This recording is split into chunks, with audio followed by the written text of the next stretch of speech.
Tonight on the Black Channel. When black people are complaining, no one wants to change the rules. When black people are succeeding, all of a sudden, everyone wants to change the rules. The Black Channel is live.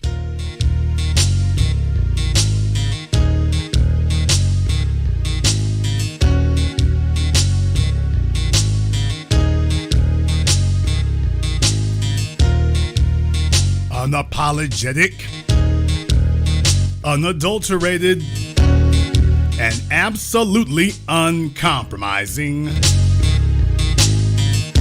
Greetings, brothers and sisters from around the world, and welcome back to the home, the haven, the stronghold, and the everlasting superfortress of intelligent black thought. We are the Black Media, and this is the Black Channel.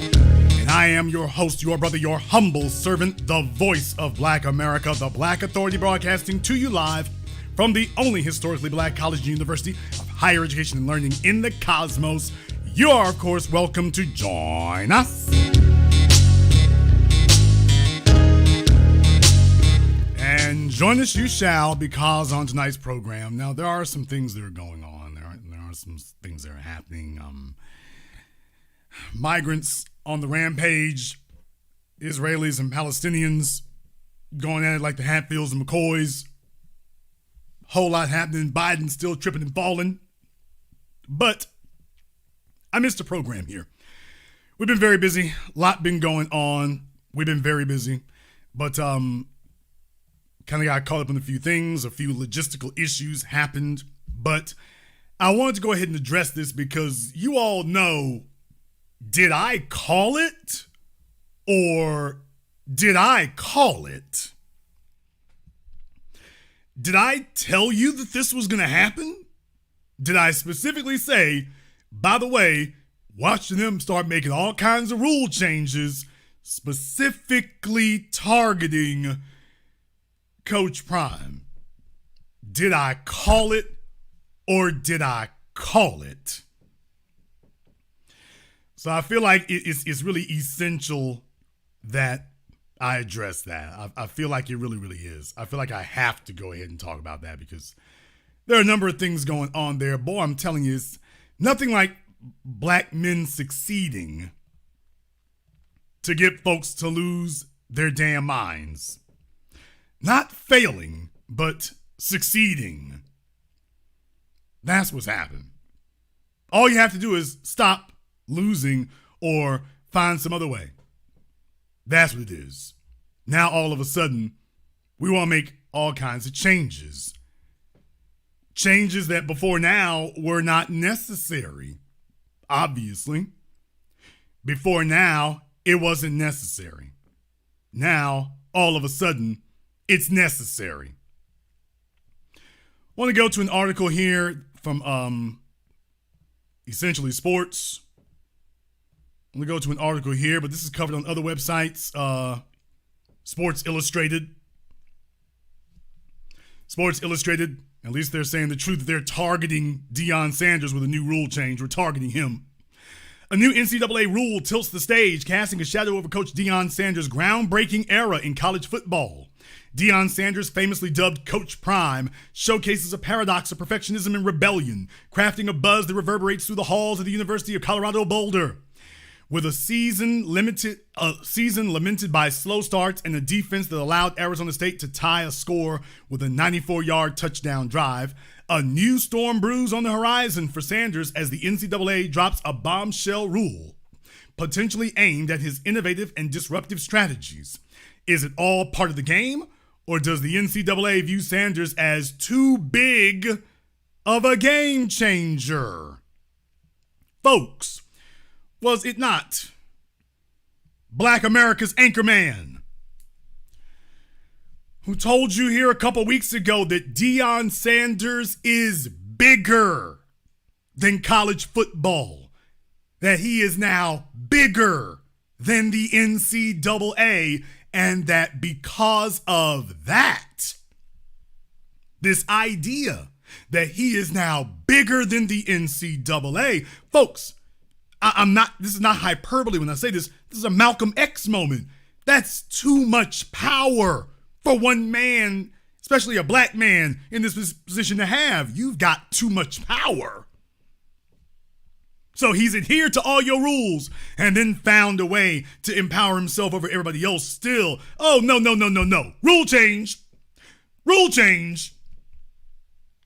That's too much power for one man to have. I said he's bigger than the NCAA. And now here your news outlets are acknowledging that's the problem.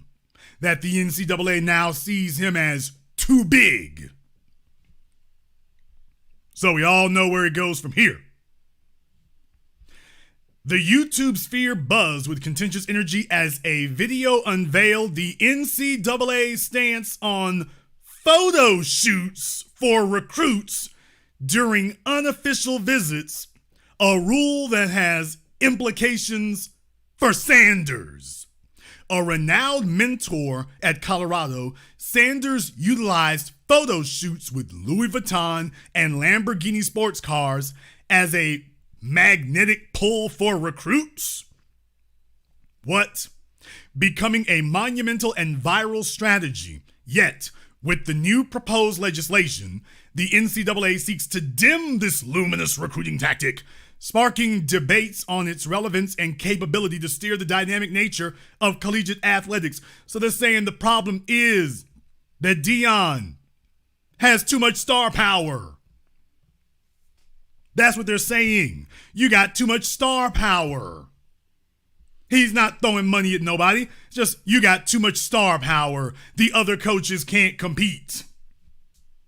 You got too much star power. So let's see if we can pull some of your shine back. He's not pulling recruits based on winning. He's just pulling them simply based on shining. But is it an innocent policy update or a targeted attempt to stifle an innovator? Contextually, the NCAA grapples with this position in a rapidly evolving NIL, name, image, and likeness landscape, balancing regulation with the obvious need to stay contemporary, but will dampen, I guess that's dampening, Coach Prime's high-wide strategy, protect the institution, or merely illuminate its struggle to keep pace with inventive and resonant collegiate athletics marketing? So there's the word is marketing. So there is the word of marketing. That Deion Sanders is seeing that, letting these young men know, hey, we can make stars of you, not with the NCAA taking sexual advantage of you. We'll just say it like that. Taking full advantage of you and giving you, with their goal to give you nothing. Hey, we can make you a star, right? I'm going to show you all how to capitalize on what you're getting right where you are. You don't have to wait until you get to the NFL. We can get you lit right now.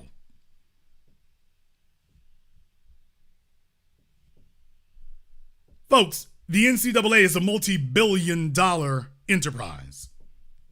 Multi-billion, and like all white supremacist slave masters, they want to make sure they keep all of that for themselves. So you're supposed to work for free, you enrich them for generations, and you're supposed to just assume that you get nothing. That you should be even ashamed to even think that you would get something, or you should get nothing. Now that's being turned on its ear. You got somebody who's come from the NFL and coming here, these young men, and telling them you have to think differently. No. You can't teach them how to read. If you do, they'll want more.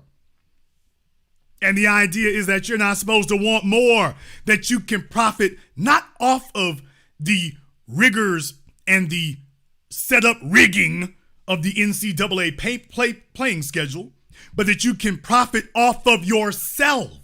As I explained to you all, they've already stacked the deck for the white coaches. Nick Saban and the rest of them, they already stacked the deck for them. They get papered off and caked off whether they win or not. But the young men on the field, some of whom are going to face lifetime injuries, they want to make sure you get nothing. See, that's direct sabotage.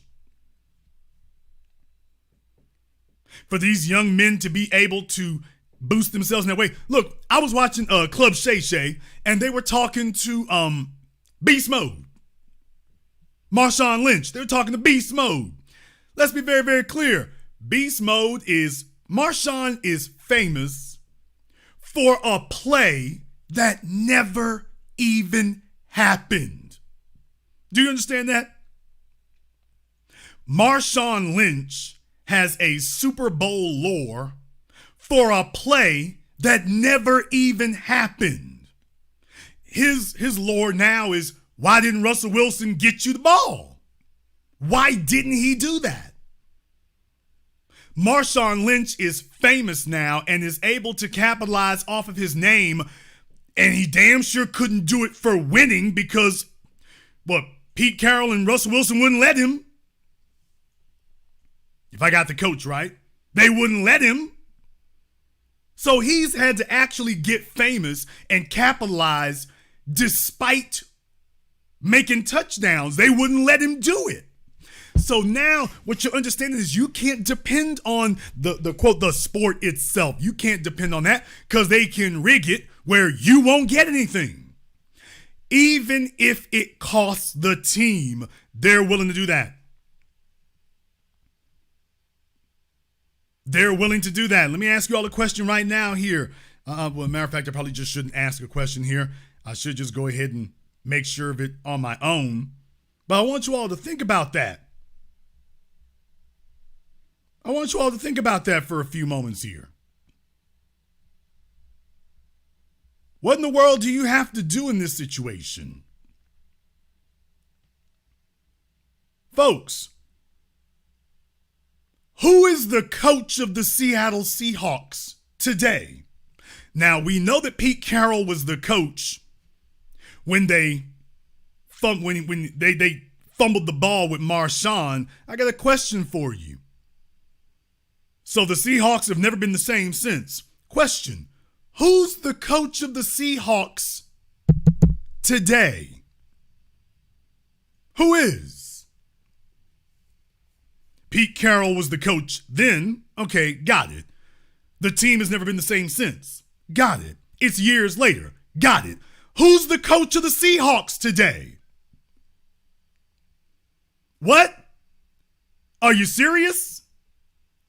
What? Pete Carroll is still the coach.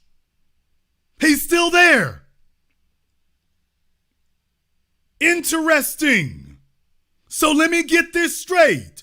Fumbles the damn ball, sabotages the play, loses the game, ruins the team, and he is still there.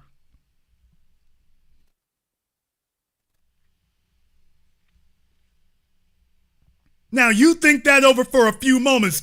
Tell me, how does a black football player capitalize on anything when the coach of the team can commit arguably the single biggest blunder in football history?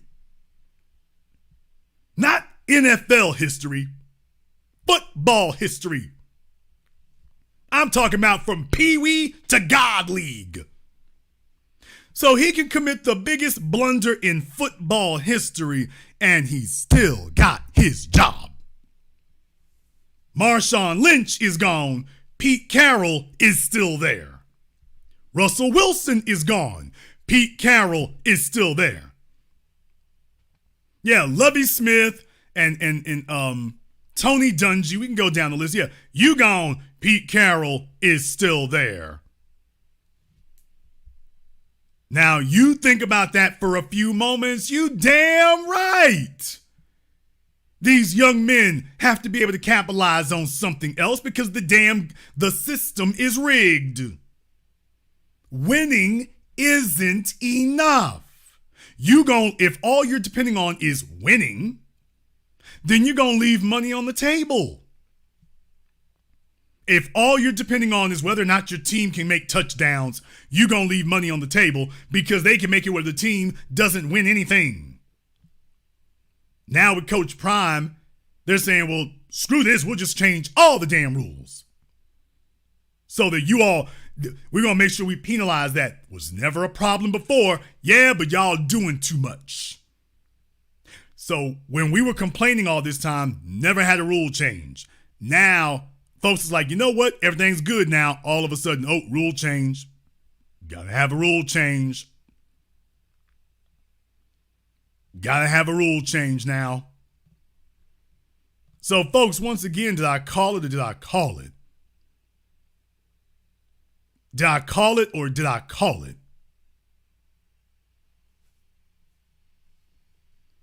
Some folks here are like, if you're waiting on to play fair, hell no. When you start winning, they start panicking. And I was just asking myself, by the way, you know there's more important things out there, right? Did anybody ever institute a Sandusky rule? You want to talk about real problems in college sports? Did anybody institute that Sandusky rule? Well, they did, but headlines say a lot. Here's a headline that's worth 1,000 words from a Penn Live. By the way, I'll let that headline speak for itself.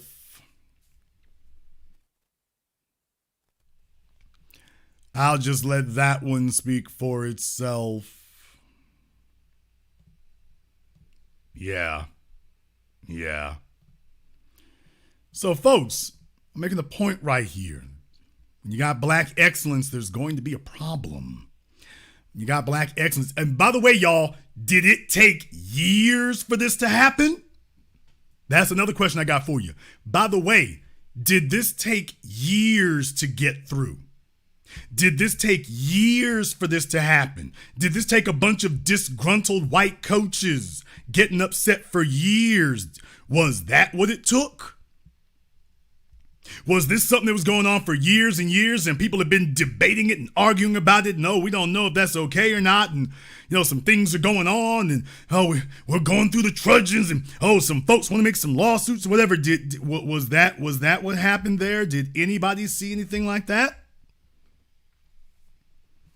Ain't that amazing? It didn't take multiple seasons. It didn't take a bunch of lawsuits. It didn't take a whole bunch of talk on sports radio. Why, the NCAA itself is proactive. All of a sudden, they were proactive. Oh, you didn't have to ask them anything. You didn't have to ask them nothing. Oh, don't worry, here we come to ruin the day. Yeah, nothing dishonorable or untoward or unscrupulous about this, right? Didn't take no amount of time for them to get active and say, yeah, we got to do something about this. A rule change that nobody asked for. Folks, tell me where anybody was complaining about this. The fans, the schools, the sports media, who was complaining about this? So what this tells you is that there were a bunch of white men behind the scenes. Meeting this Thursday. Don't ask why. Meeting this Thursday. See y'all this Thursday. Next thing you know, you come back. Yeah, we think we're going to make a new rule. But here's the thing. We're trying to figure out, how do we make this rule in a manner that hits Dion, but leaves the white coaches able to do the same thing? That's the real problem. Because you got to understand, this is power. So because this is power, we got to figure out a way to make the rule change work that it hits Dion, but leaves the white coaches unscathed. If you all agree that that's exactly what it is, give me the football emoji in the chat room. And hit the likes button. There's over 3,000 people in here live in just the first 15 minutes. Maybe I got a bunch of NCAA fans. I don't know. Now I'm talking about NCAA corporate fans. But there's over 3,000 people in here live. If you agree with what I'm saying here tonight, give me the football emoji in the chat room and hit the likes button. Also, I want to thank everyone, and I do mean everybody who has contributed to support tonight's program on PayPal, CashApp, Venmo, and Super Chat. You damn right. Yes, sir, ladies and gentlemen from around the world. Jason went to work on it. It took a while. It took some doing here. But after all these years, I was able to go ahead and see about getting YouTube to restore monetization. Don't really need it. I'm not one of these folks who has to need that. My channel here works perfectly fine without that year after year, but I thought that would be a nice addendum to it. So just so you all know, we have gone ahead and gotten our super chat and monetization restored here, right here on the Black Channel. That's the place we want to be here for it. So thank you very much to everyone else out there. Alrighty then. So you do have that available to you as well. However, of course, I do give preferential treatment for my Cash App and PayPal. If you want to contribute, remember that Google and YouTube do keep 1/3 of every dollar that you give. So just keep that in mind. But thank you very much. You do have that option as well. Now, folks, let's be clear about a few things here. By the way, some folks not liking the program tonight. So I was gone last week. I might close up early. I understand. Not liking it very much. I get it. We won't want to burden you. But folks, I wish I could tell you that the issues stop here, but they don't. Folks, what you're about to see is from ESPN's Twitter page. That's what you're about to see. What you're about to see is from ESPN's Twitter page, not last week, but today. This is ESPN's Twitter page today. This is their page today. Let me go ahead and I'll put the full image on the screen for you so you all can see that. This is from ESPN's Twitter page. Not from Stanford's Twitter page. This is ESPN's Twitter page. Today.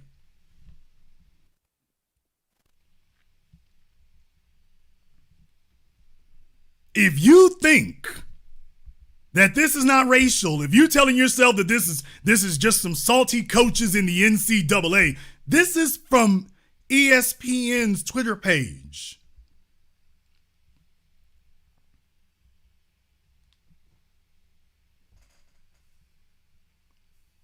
I wonder if Stephen A. Smith is gonna comment about this.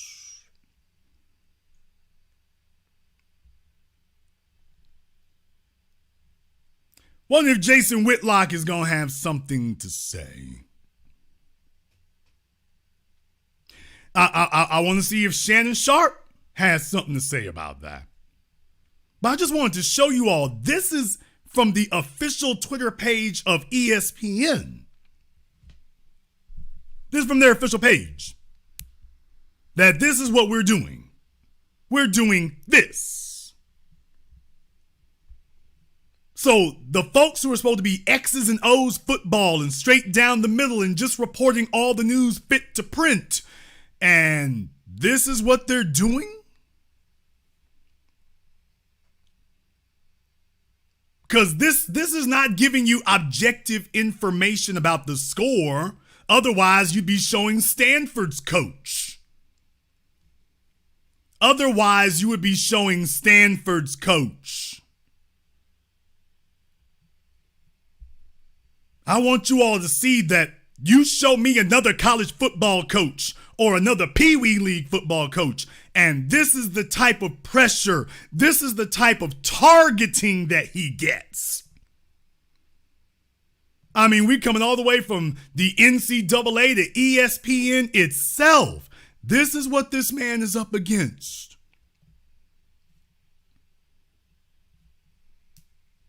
In real time.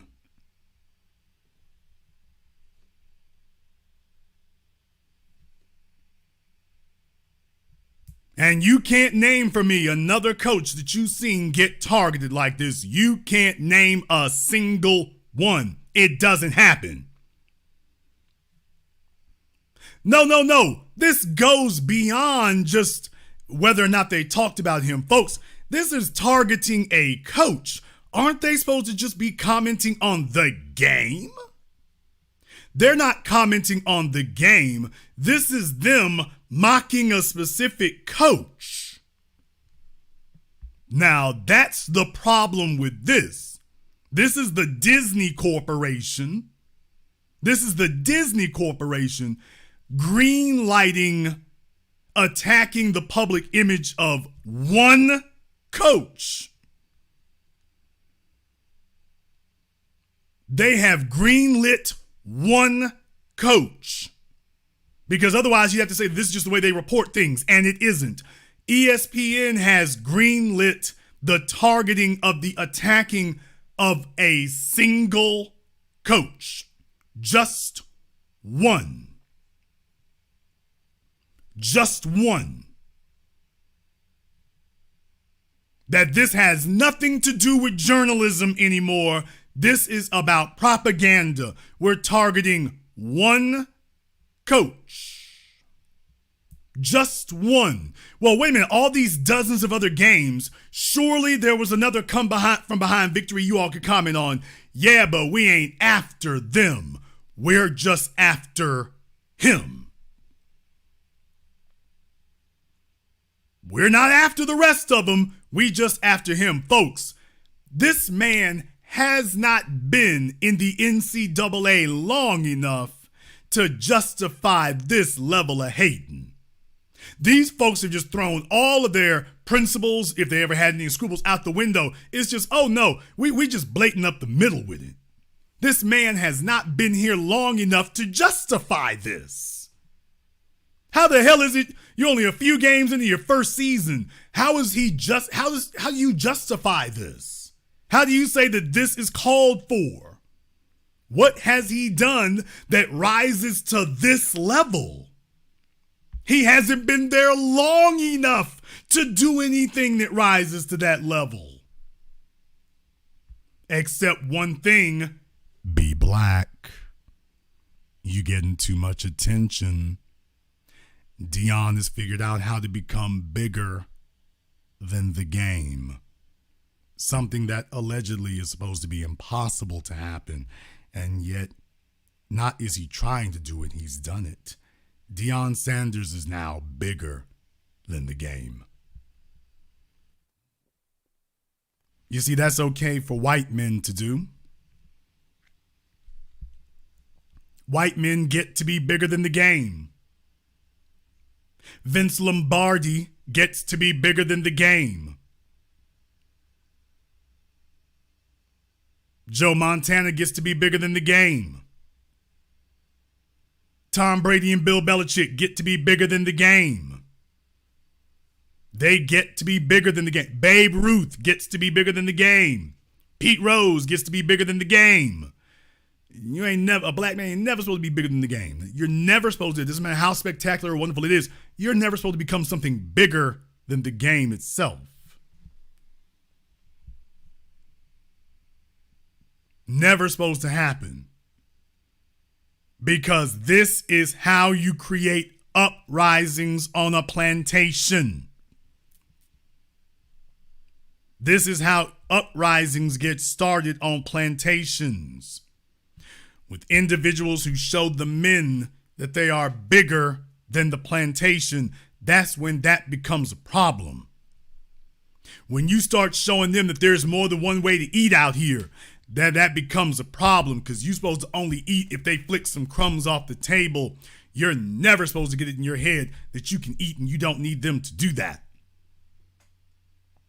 In the chat room, y'all said Madden, Jerry West. We can go down the list all damn day. Plenty of white men can be bigger than the game. You're not supposed to be. You're not supposed to be bigger than the game. Speaking of Troy Aikman, I was watching, there was a video on YouTube from like 6 years ago where they were talking about the 1990s Dallas Cowboys, and they were talking to a number of players, and they talked to Troy Aikman. And Troy Aikman straight up said that the Barry Switzer that I played for at Oklahoma State was not the Barry Switzer that I played for with the Dallas Cowboys. He was different. He was older. He wouldn't take risks. He wasn't the same man. And I'm like, oh boy, now if that had been a black athlete, they would have said That's thug talk. Why, he's disrespectful. Troy Aikman never even made the news for it. Wasn't an issue. Wasn't an issue. Kind of amazing how that works. Kind of amazing how that works. I'm doing a nice program here because I want to talk about what happens when black excellence meets new rules. If you want to know why it is that we, as the rank and file, need reparations, this right here on your screen is a perfect example of why.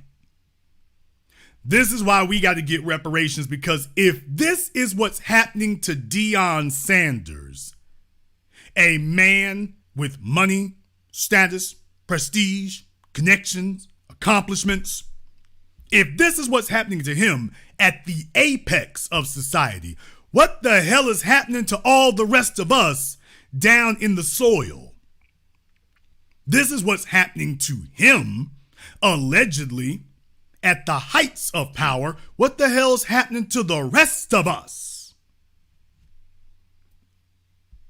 He's catching hell up there. We catching nothing but purgatory down here. So this is a perfect example of why it is we got to have reparations. This is why we must have it. Because this is what we exist under, and we don't have the resources that a Deion Sanders has. We don't have the resources that they have. We don't have any of that. We don't have that at all, period. So this is why we got to have that. This is why we got to have that.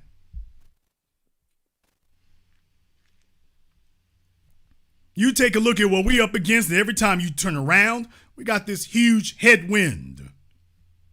No. They're just showing you that this is systemic.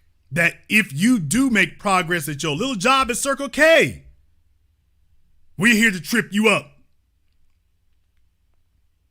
If you make progress at your little job at Circle K, we are here to trip you up.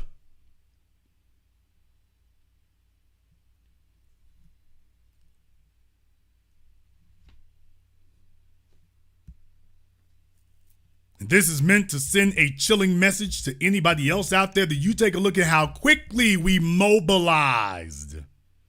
You take a look at how quickly we mobilized to jump on Deion. Think about how soon we can go ahead and do that for the rest of you. And they got to be open and blatant about it here. These folks got to say these kind of things up front. They don't even want the idea. The man hadn't even done them. They don't even want the idea to sink into your heads that this could become the new normal. Because they understand if you're going to buck break people, you got to do that quickly. You got to show them that, yeah, everybody sees what we did, but you can't prove it. So unless you got sense. Because what they want to see is if we're going to mobilize and if folks are going to sit up here and say, hey, we see what that is. And this goes for your young black children. This goes for your sons.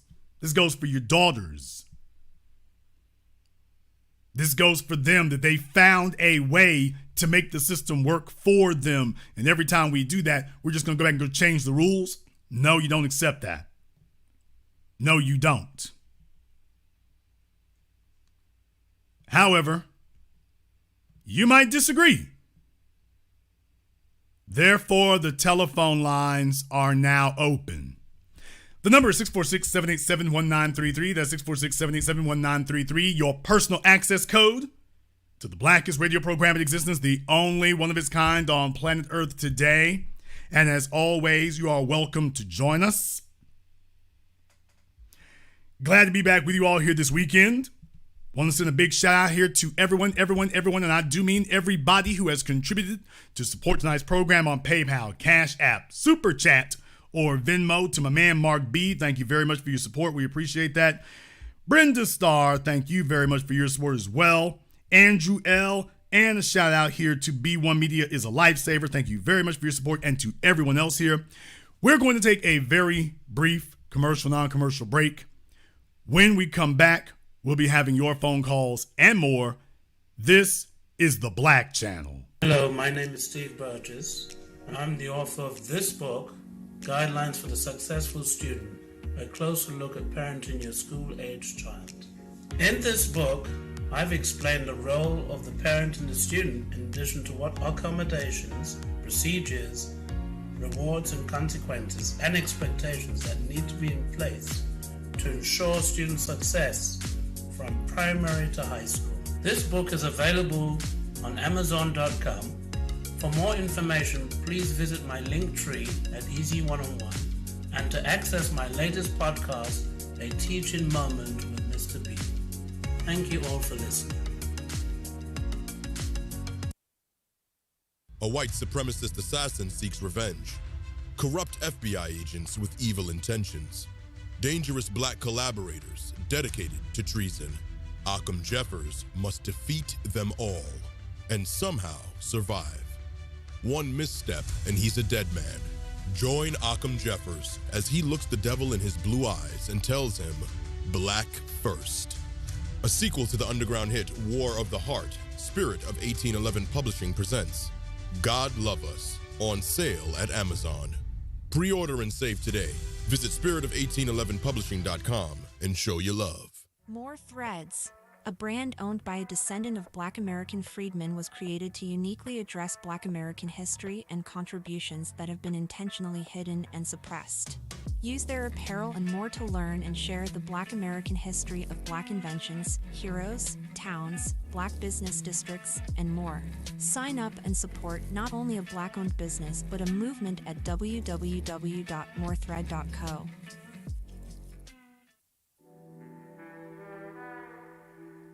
Order yours today to experience all the benefits of Ash Kickin' natural body butter with skin so smooth and soft, you'll thank us for it. Shop Ash Kickin' online. That's ASHKICKIN.com.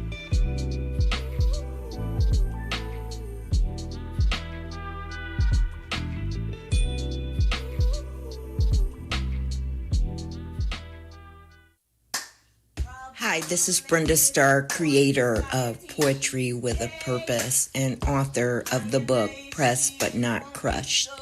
Pressed But Not Crushed is an anthology of political poems that address current and historical issues in American descendants of slave population and African American population. The book describes slaveries and its residuals, Jim Crow segregation, social depredation, and other relevant issues to American descendants of slaves and African Americans, including the current political climate that does not address our issues.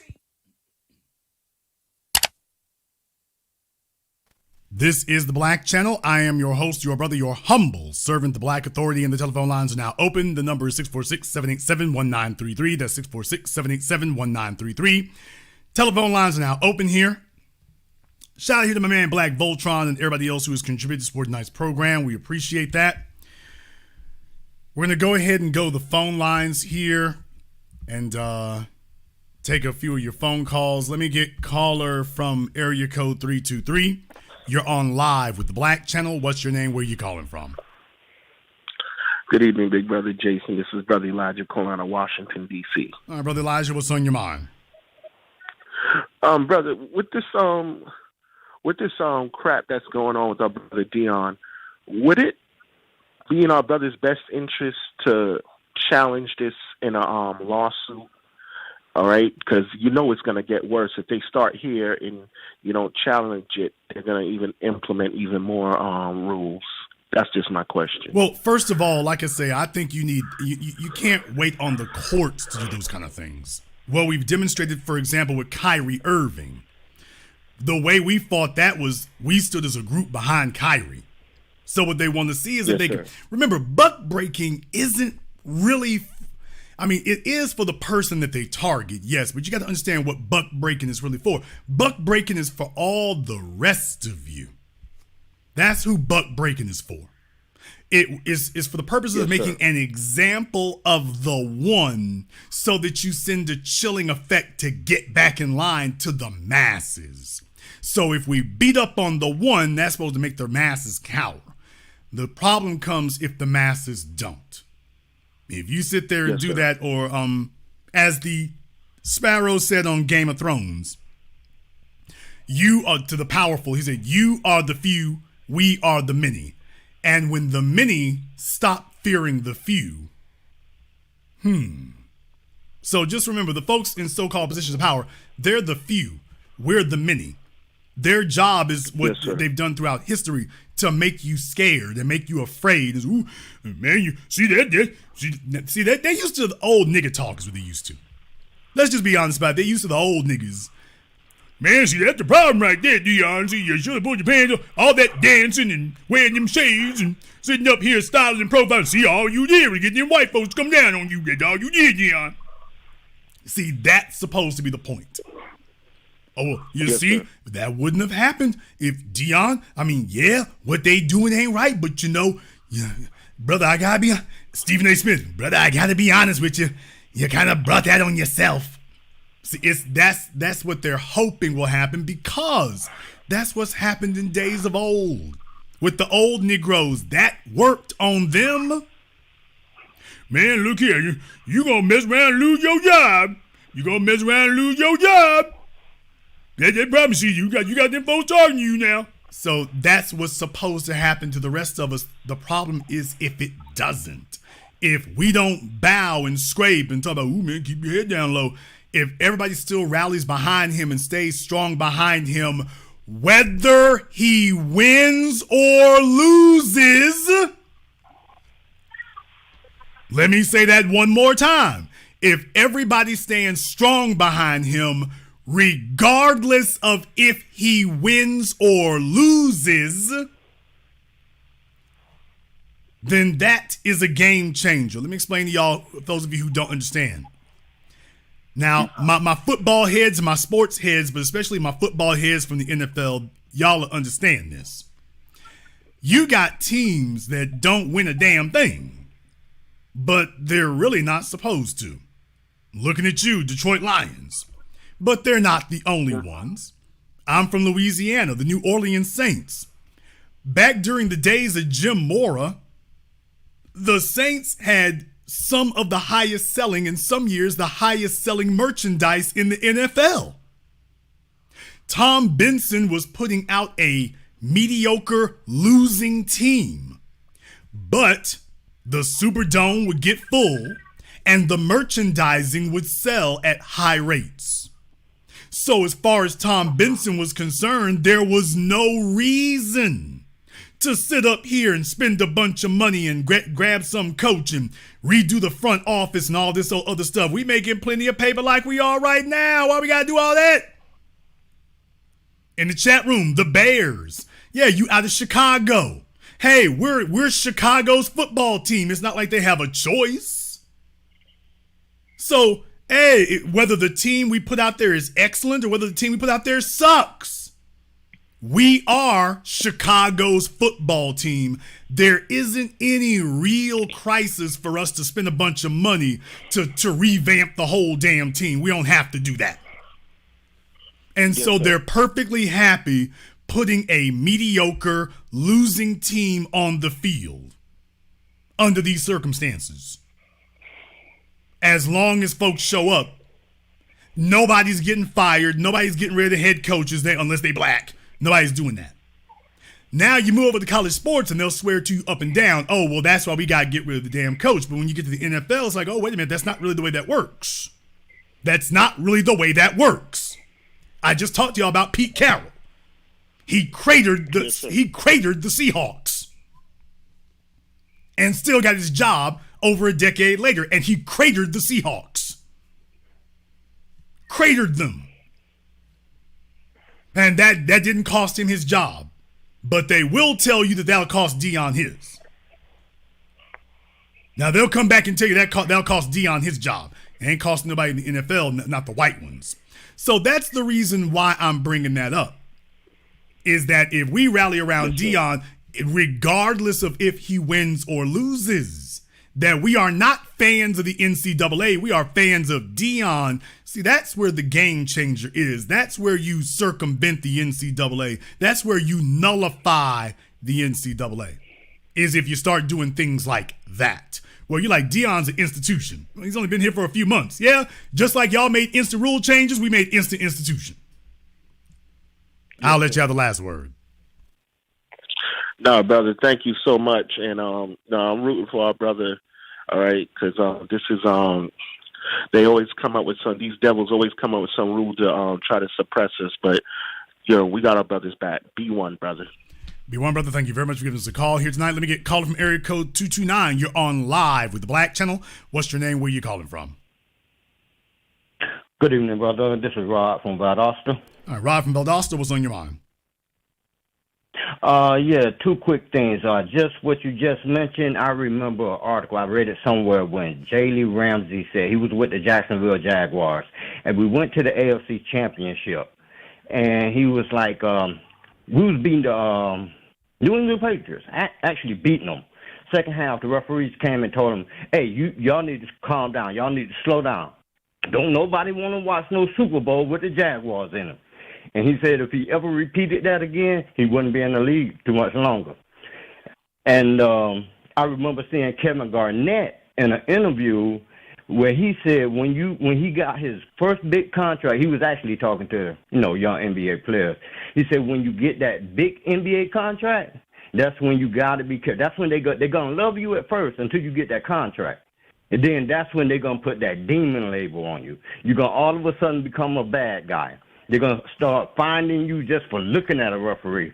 You're 1 minute late for practice, that's $20,000 fine when you get that big contract, Absolutely. As soon as you get out there and whatnot, you see it in the NBA, you see it in the NFL. When you're black and you're winning, if you're black and you're dominant, here come a bunch of rules that didn't exist before you got there. Wasn't an issue that didn't exist before you got there. As soon as you get there, we got to make a new rule. Nothing creates new rules like black people succeeding. Whether it's Bill Cosby and Michael Jackson or O.J. Simpson, nothing makes new rules come into effect faster than black folk winning. Nothing does. And meanwhile, over there in NASCAR, they running over people and beating folk bloody in the damn parking lot. Let me go ahead and throw that picture up. But that's part of racing. Yeah. Meanwhile, over here in the white-dominated sports, this is what's going on over there. No new rule required. Matter of fact, not only are there not new rules required, they remove rules from NASCAR. Now, there's the real thing about it is NASCAR actually removes rules. Back when Dale Earnhardt was still alive, they remove rules. That's what NASCAR is famous for, is removing rules. Golf, same thing. It's only when black folks show up and start winning, here coming you, the rule books start filling up again. Yep. Day in and day out. I'll let you have the last word. That's much pretty what all I had to say. When them brothers get that big money, that's when eyes is really on you. And, I kind of feel that about when we do get the reparations. We really got to be smart with that money because eyes will be on us. So that's all I want to say. Be one. Be one, brother. Thank you very much for giving us a call. Now, let me get called from area code 276. You're on live with the Black Channel. What's your name? Where are you calling from? Hi, Jason. This is Michelle Anderson from Phoenix, Arizona. Hello, Michelle. What's on your mind? I appreciate you, sir. What's on your mind, Michelle? Oh, I was just saying, I really appreciate you zeroing in on this topic because, well, of course, I am a Bucs fan. But I think one of the biggest things is we tend to get distracted in these conversations. You can support Deion, yeah, great, we need to. But you're right, we need to go all the way. We need to push this, put the foot on the gas. And I say that only because it's not even just Deion. We have someone like Eddie George, right? You don't hear anything about him at some of these coaches that have also made sacrifices at HBCUs. You don't hear anything about them supporting, them getting proper salaries and things like that. And you have these same voices that criticize Deion Sanders for leaving. I can't even think of it right now, but leaving the HBCU, Jackson State. And I was a fan of him when he was there. I appreciate everything he did when he was there. They criticized him for leaving, and those are going to be the same voices right now that are just praying for him to just crash and burn. So, yeah, I do think we need to be consistent, and that's really the only way that we do kind of build more or coalesce around our men that are really doing things and building things. Yeah, I mean, that's the thing right there, is that's what's scary for them about Deion, is that Deion, it didn't take him years and years to get here. That's the crazy thing they have about that, is that this is something that came from the soil. That was a watershed moment when you seeing black celebrities show up for this college football game. What does that tell you? This is big, that Deion is bigger than the NCAA. That's what it didn't take years to get there, just instantaneously, and that came from us. We weren't reliant on the dominant society to validate him. We didn't wait for the dominant society to give us permission. We worked the way power is supposed to work. We walked in and we took that son of a gun and we made it. We said this is the Deion rule. The Deion rule is we're going to be out there. If nobody else shows up, that's good. See, understand something. I'm from Louisiana, so when we talk about the battle of the bands, we talk about Grambling in Southern State. We got the best marching bands in the world. We didn't need white folk to validate that. We did that on our own, and we took pride in it on our own to a level that the rest of them still cannot touch to this day. That's how power is supposed to work. When you value what you are and you're not waiting for permission, that is what gives you power. This is why us speaking so hard on hip hop and claiming this as ours is important. We built that from the ground up. We built it from the soil. We didn't wait, but we created our own stars. Let me stop you all for a moment here. The Black Channel is the home of socioeconomic empowerment. I got to remind you, real power comes from creating what you got.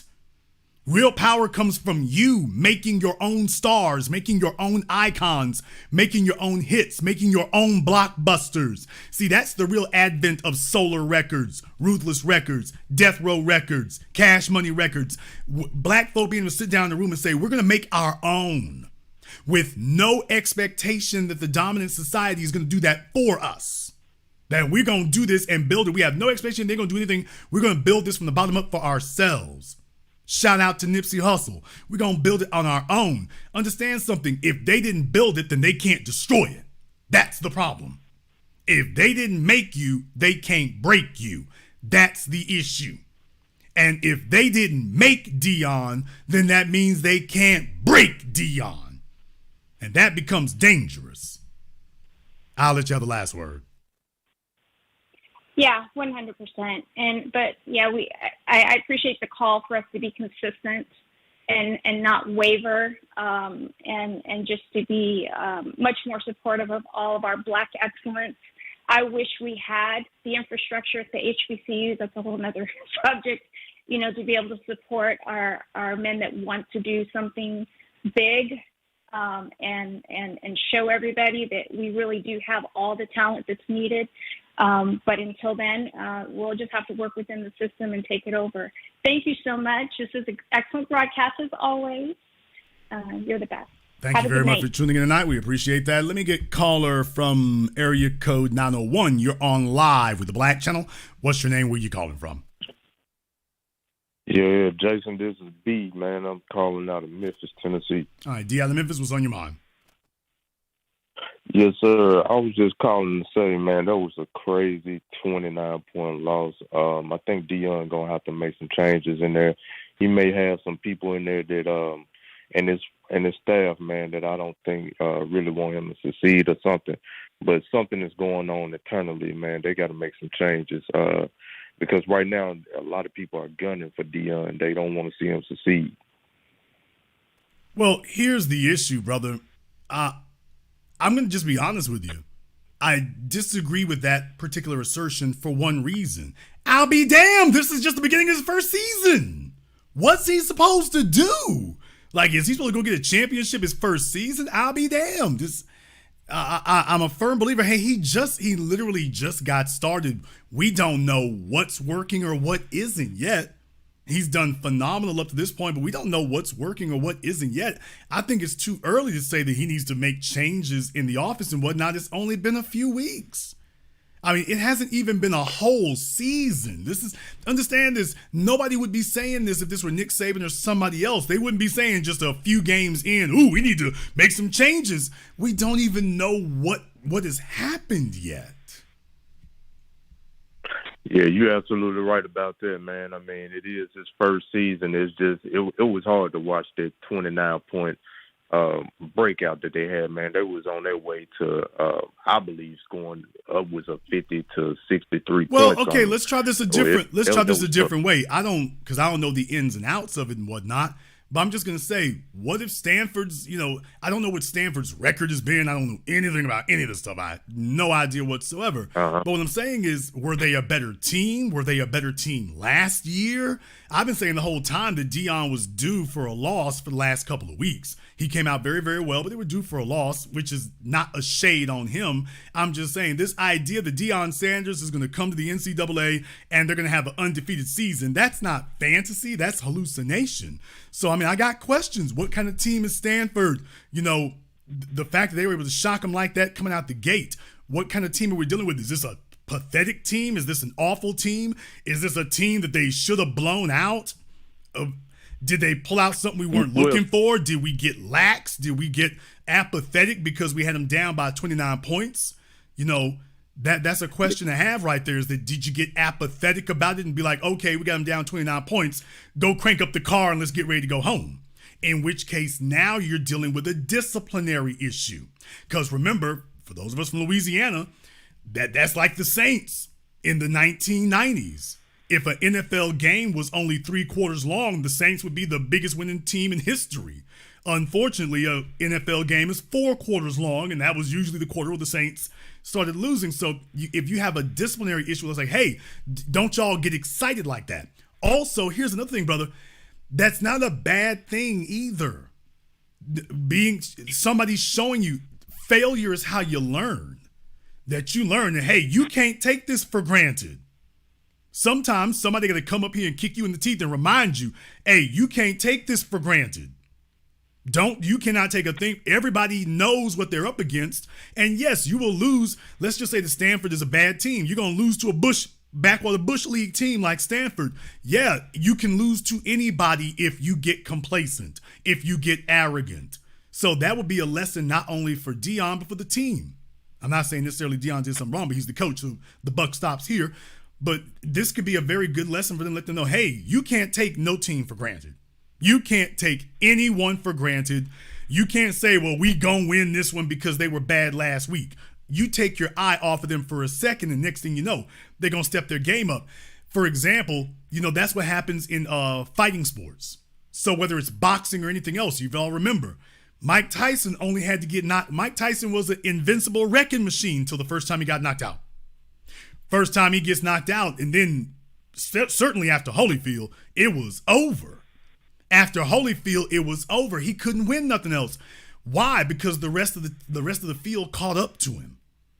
That's what happens in these situations. When you start winning or whatever, if they study you, the rest of the field's gonna catch up. So even guys that on paper, you're like, well, I should beat him. Not if he's been studying the guys who beat you, you won't. So even the teams that, quote, we should win against, if they're allowed to, they'll learn how to win. So you cannot take it for granted that because you were able to smack them around last season, that you're going to smack them around this season. It literally will change within a weekend. I consider that to be a good thing. They need to have a reminder that you cannot be complacent. Yeah, I think that's what happened. I think that first half, man, they were so excited they jumped out in front of them, and they haven't been doing that this season where they jumped out and dogged out a team in that first half, and they just, like you said, they probably got complacent. I feel Most like teams a couple would. Other things, but most teams would become complacent. You're 0-29, so they're like, hey, look, especially like I think with the first half. Yeah, at halftime, they were up 29-0. We've seen this happen in the NFL countless decades. This happens all the time in professional football. So now these young college fellas and the staff he brought with him needs to be reminded, hey, the game is 4 quarters long, not 2 quarters.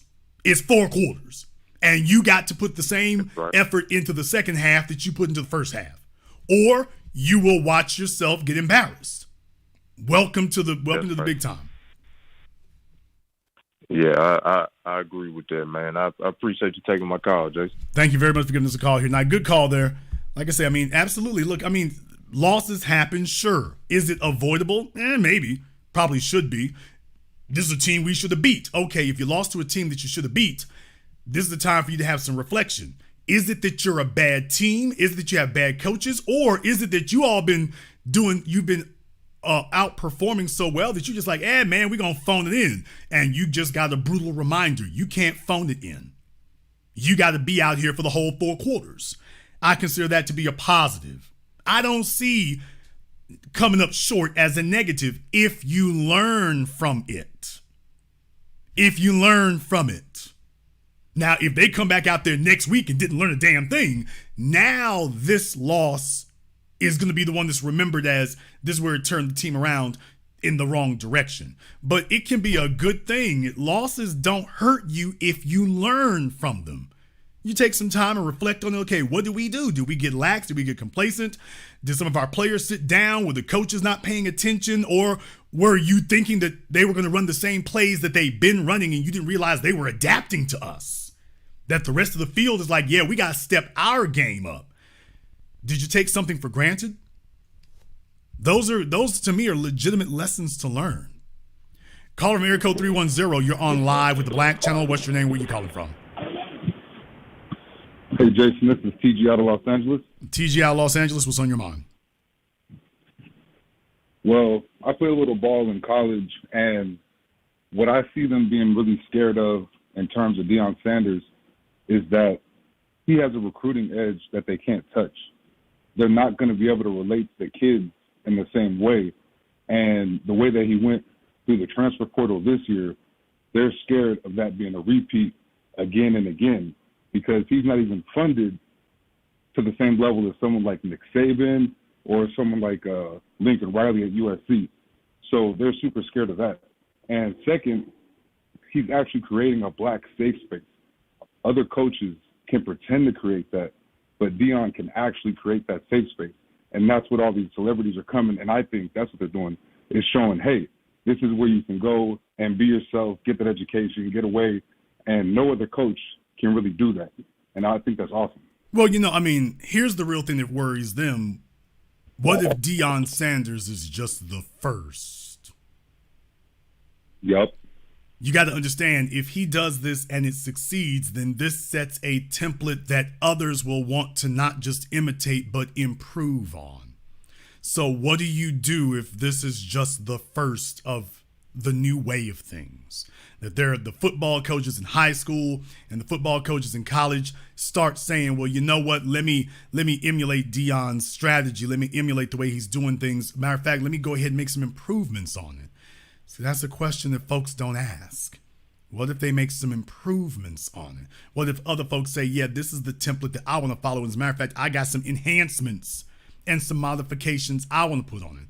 That's what worries them, is that Deion is the first of many. Thank you very much for giving us a call. Let me get caller from code 678. You're on live with the Black Channel. What's your name? Where are you calling from? Hello, my name is Carnell. I'm calling from Atlanta, Georgia. Carnell from Atlanta, what's on your mind? So let me make a couple of points here. What Deion Sanders is doing is astronomical. Here's what they're worried about. The black football player is the number one revenue driver for all of these big schools. It funds all of their athletic programs. Number two, you said something earlier. Deion's star power can't be matched by no other coach in college football. And then another thing I'd like to mention is back when Tiger Woods came on the scene, they did the same thing to him. They literally said, we're going to tiger-proof golf courses by making them longer and more complicated to play. In other words, they were willing to sacrifice the white players just to slow down Tiger Woods. So this is a big issue and a big picture thing that you're talking about here. It's very critical. Yeah, I mean, what look, Deion is doing, this is like I taught you all. Unprecedented. As far as they're concerned, what good is power if all you're going to do is give it to the Negroes? I've been teaching y'all that for years. Like, hey, why would we build this institution? What good is it if all we're going to do is hand it over to them? So, yeah, when you say they're willing to sacrifice the white players, well, yes and no, because remember, the white players' presence there is a given. Tiger got to earn his. Deion got to earn his. Jordan got to earn his. The white dudes, there's a slot reserved for you. You gonna get in here no matter what, even if you lose. That's why Tiger has to spank the same damn people every year. They don't get retired. They don't get rejected. They have a slot at these golf tournaments no matter what. That's the difference. Absolutely. The other thing is, I'm heavy into collegiate sports. I work with a lot of scouting programs. Deion Sanders is now 4-3. He's already have the number one athlete in the state of California to commit to Colorado. Man, they so scared of Deion and worried about what he's doing. It is, you won't believe these white coaches out here that I deal with. They are terrified of what this man is doing. I think they're worried about something else. They do not want it to repeat. They do not want to see this happen again. I actually think they're worried about something else. I think they're actually terrified of something else. I think that they are worried that Deion is going to leave as soon as his son gets drafted.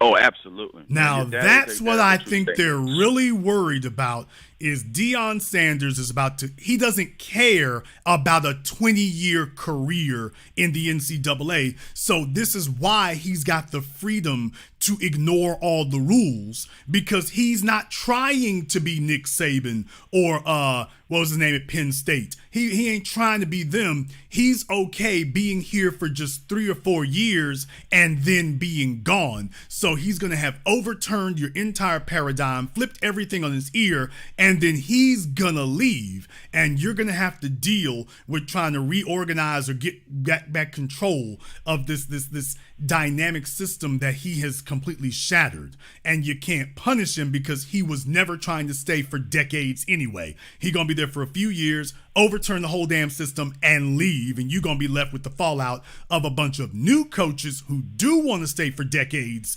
only now they want to follow his example, not the one you had before. Now you're trying to get dozens of them back in line.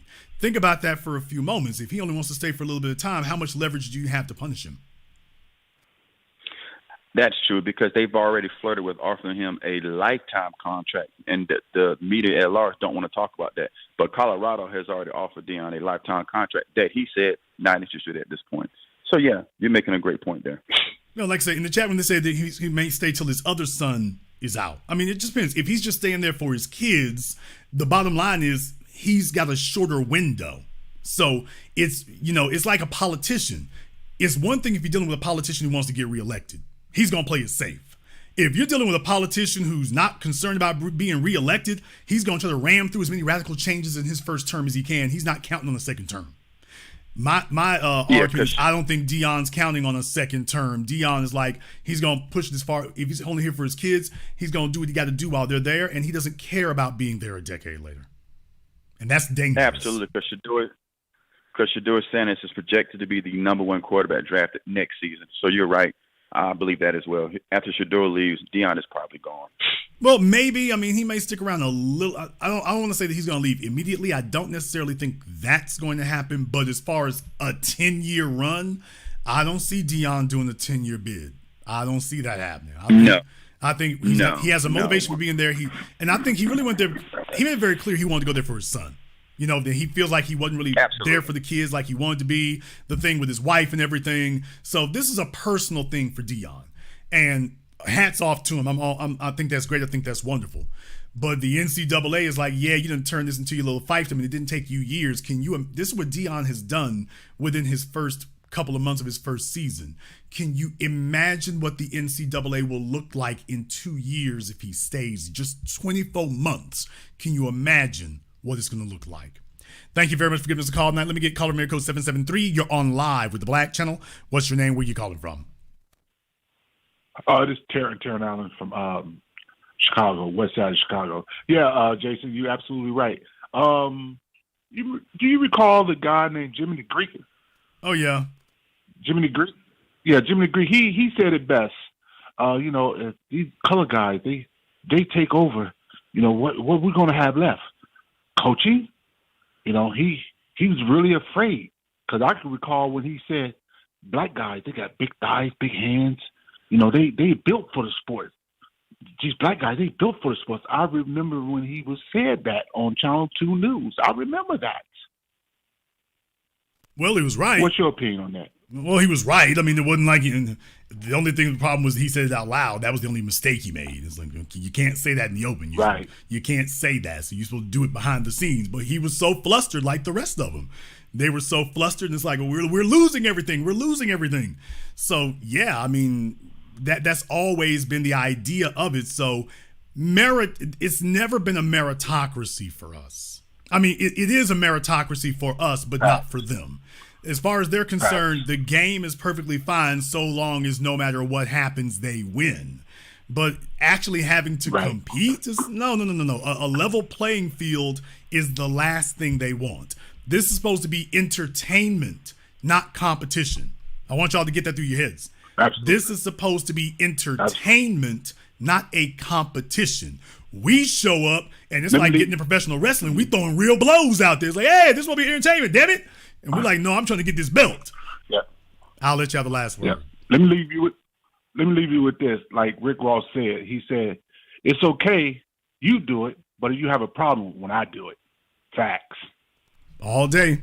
Thank you very much for giving us a call tonight. I want to thank everyone who has contributed to support tonight's program on PayPal, CashApp, Super Chat, Venmo, Najee, Walter, Brandon, Kamati Aquino, and Devin. Thank you very much for your support tonight. We appreciate that from all of you here, especially. And like I say, you can see out there the Super Chat is still working again. But thank you to everyone who has been so kind as to go ahead and support tonight's program. We appreciate that. You could have done something else with your weekend, and I get it. But you definitely, thank you very much for doing that as well. Let me get caller from area code 630. You're on live with the Black Channel. What's your name? Where are you calling from? Hi, Jason. This is Nick from Chicago by way of Houston. All right, Nick from Chicago. What's on your mind? Yeah, two things. You've been making an excellent point. It's not like he's been in there long enough for them to actually, justify a rule change. It's not like he's winning so much that they could do that. I've worked under a coach in high school that won so many times, 20-plus state championships for cross country, that they started making rules against him that he couldn't bring his band with his school and so many other things. The other schools, they all complained, and then it got done. He's been there a few months, and they're already doing it. And then it's like they're treating him like Lewis Hamilton in F1, behind the scenes with probably Jordan or anybody else. If they can't figure out how to make more money off of him than he's teaching other people, and that's the biggest thing, that he's teaching other black people how to get this done. And if it was just him making money, it probably wouldn't even be a big deal. But then the second point, when I see something like this happen, this fires me up.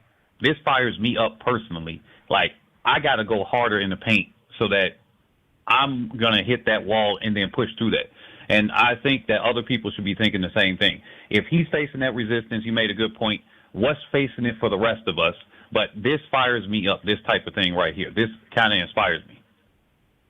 Well, like I say, I want this to be something that everyone pays attention to. Very, very important here, because this is microcosmic, whether we're talking about sports, music, college, technology, retail, entrepreneurship. This is what we deal with. We have always had to be innovators. This is how we created American culture. We didn't create American. Yep. We did not succeed because of American culture. We succeeded in spite of it. We are the only people who have had to become successes by circumventing American culture. So that's the real difference. And what we're showing is we're still doing it.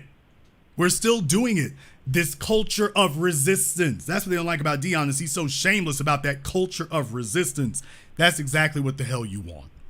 Thank you very much for giving us a call tonight. Let me get caller from here code 651. You're on live with the Black Channel. What's your name? Where you calling from? Good evening, Jason Black. This is Bill Mahari calling out of Minneapolis, Minnesota, sir. All right, Bill, Minneapolis, what's on your mind? Yes, sir. What Dion is pretty much doing is pretty much a generational impact that's going to completely change the landscape of college sports as we're seeing it now.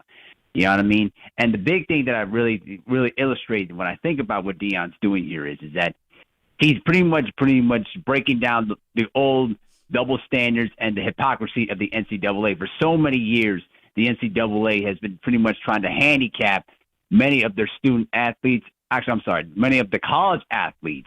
And more importantly, many of the coaches have tried to profit off of their name, image, and likeness until the Supreme Court pretty much killed the whole narrative once and for all. And then what pretty much Dion is pretty much doing here is that by using his star power and the ability of social media and other impacts of itself, he pretty much brought a lot of attention not just to Colorado itself, but also to the impact and the future of college sports. And that's what many of the people in the old guard of the NCAA are fearful of. Well, they're fearful of that change, and they're putting these kind of rules you make in a to good, try you make a to good handicap point there. what Dion can do. I think, folks, you make a very good point in that regard. So let me get this straight. The issue is that Dion's brought star power, and he's been taking pictures with Louis Vuitton and Lamborghinis with some of the athletes and stuff like that. And that's an issue because that type of imagery, you could be leveraging that type of imagery to, quote, attract recruits. Got it. But then again, isn't that what all of your schools already do? Because, for example, you know, you got folks, whether it's LSU, well, they tell you, hey, Shaquille O'Neal played here. So they leverage the names of former athletes long after those players have left their institutions. They leverage that USC, Florida. They leverage those things long after the players have left. They bring recruits there. They got halls of fame and their jerseys hung up and got their pictures and images. So just because it's not on Instagram, that's legit. So he does it on Instagram, that's not legit. They do the exact same thing for these recruits at their schools, and that's legit. Think about that for a few moments.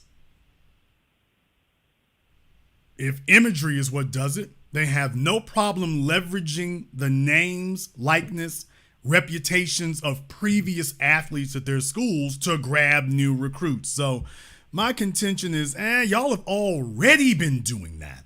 It's only a problem because Dion is better at it. He's running rings around you. Now it's a problem. I'll let you have the last word. Yep, you hit the nail on the head. And more importantly to that, too, the NCAA has been doing that, and many of these top programs have been doing that for generations. I mean, we can go down the list. So it's no problem when they do it, but it's a problem that Dion does it. Okay, got it.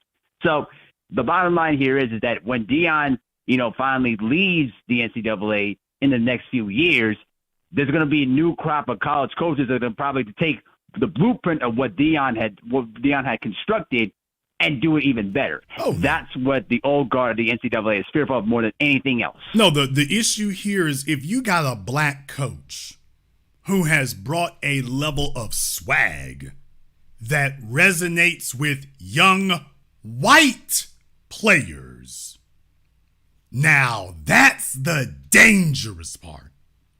What if this coach has pioneered a new way of appealing to people and he's brought a level of genuine swag? He ain't faking it the front. This is who he is. And if that resonates with the white players, do you realize a Nick Saban can't compete against swag? A Pete Carroll can't compete against swag? You can't. A Sean Payton can't compete against swag. I mean, it's one thing. Hey, we got popcorn over here. Dion got swagger. If these dudes want to floss on Instagram and get the females to notice them, Dion is where it's at. It's the only game in town. So what I'm saying is, just from a social standpoint, think about that for a few minutes. Is there another coach in college football who can compete with Dion's level of swag right now? And if that swag is transferred to his students, right now, Deion Sanders is the Rolls Royce. I said this before, that he's the Rolls Royce of college sports right now. That's competing on the level of these other folks. They don't even have a tool to fight him with. Thank you very much for giving us a call tonight. They're out there barehanded. What do you do when the student you want to recruit says, yeah, but Dion got swag? What's your school got? We have a booster club. Just to be able to say, I was standing shoulder to shoulder with Coach Prime. What you got? We got Pete Carroll. You might as well go ahead and drive that recruit over to Dion's house. Save him the Uber. Caller from Area Code 205. You're on live with the Black Channel. What's your name? Where you calling from? Yes, this is Kim calling from Hueytown, Alabama. Kim from Hueytown, what's on your mind? Well, I think I honestly think Dion is paying attention to a lot of the talking points that you even brought up tonight, and even many other callers before me. If anybody been following that NCAA for the past few years, they was even trying to block the NIL. So now that the NIL then already went through, now they already trying to block restrictions even dealing with that. They starting to lose a lot of their power when it comes to a lot of these schools and a lot of the players. Also, with them trying to change the rules dealing with Dion, me personally, I don't think it's going to work. And they may try to get a little headway with it, but I honestly think it's going to backfire. Now, with Dion, even though with him losing the game on last night, I mean, you push forward.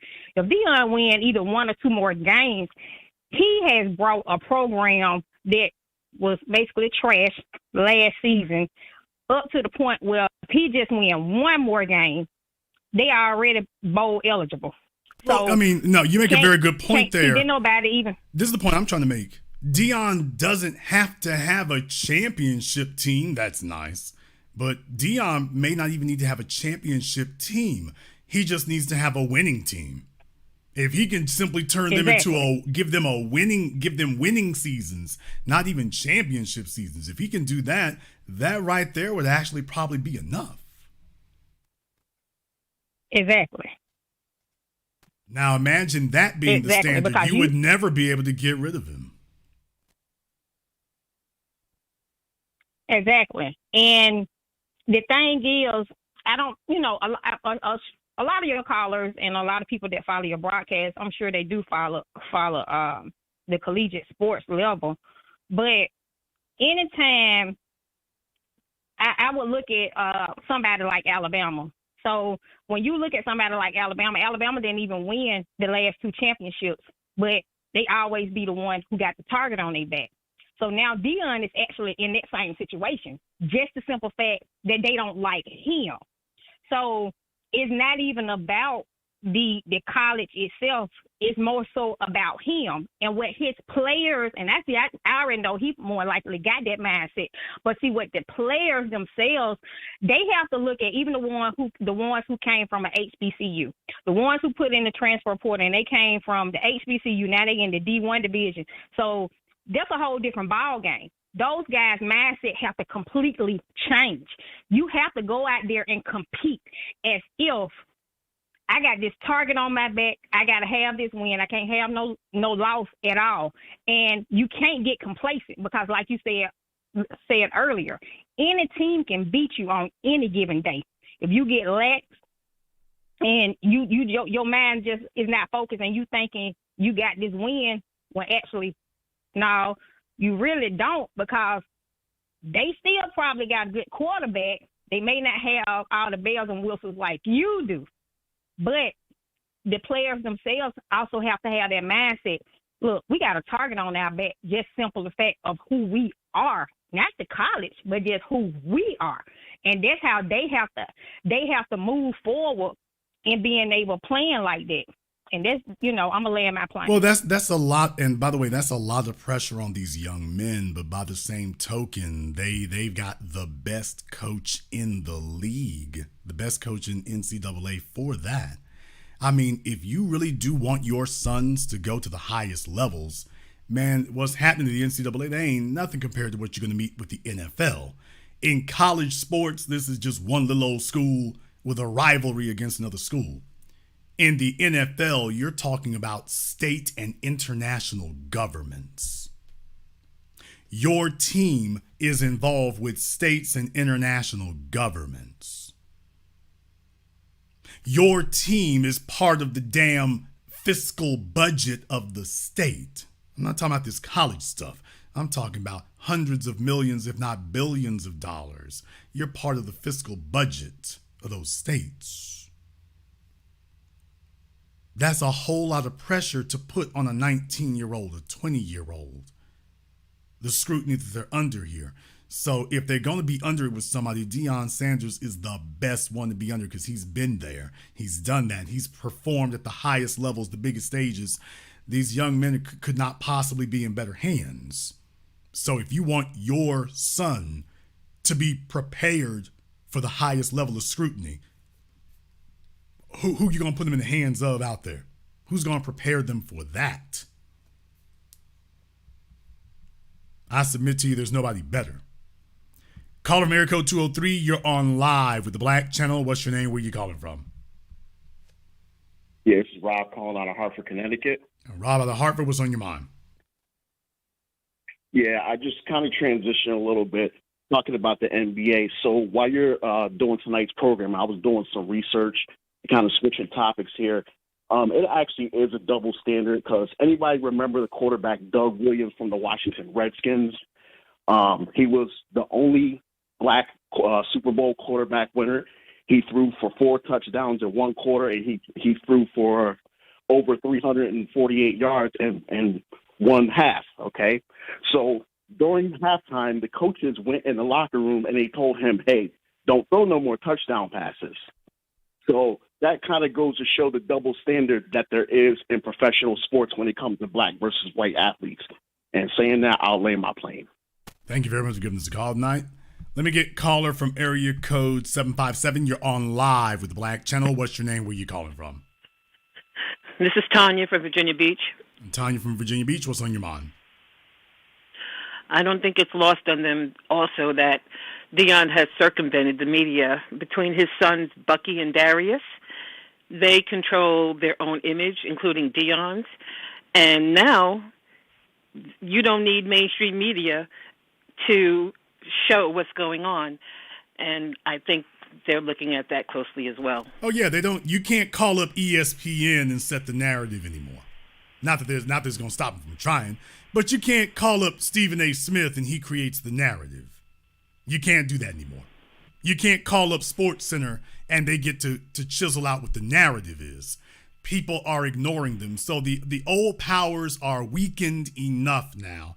They're not gone, but they're weak enough that they can't really hold back the tide anymore.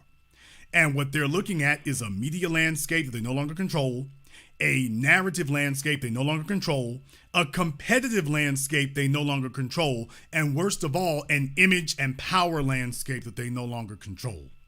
What do you do when the athletes now have the legal right to leverage their image and likeness, and then they start deciding, you know what, I'm going to bring some swag to this thing? What do you do now that they can become icons in their own right and win-loss records don't matter in that equation? What are you gonna do when you can't hold that over their heads and leverage that? I'll let you have the last word. I'm just enjoying the broadcast. B1. B1 Sisters, thank you very much for giving us a call here tonight. Yeah, man, what do you do when both the playbook and the association have been tossed out the window? What do you do?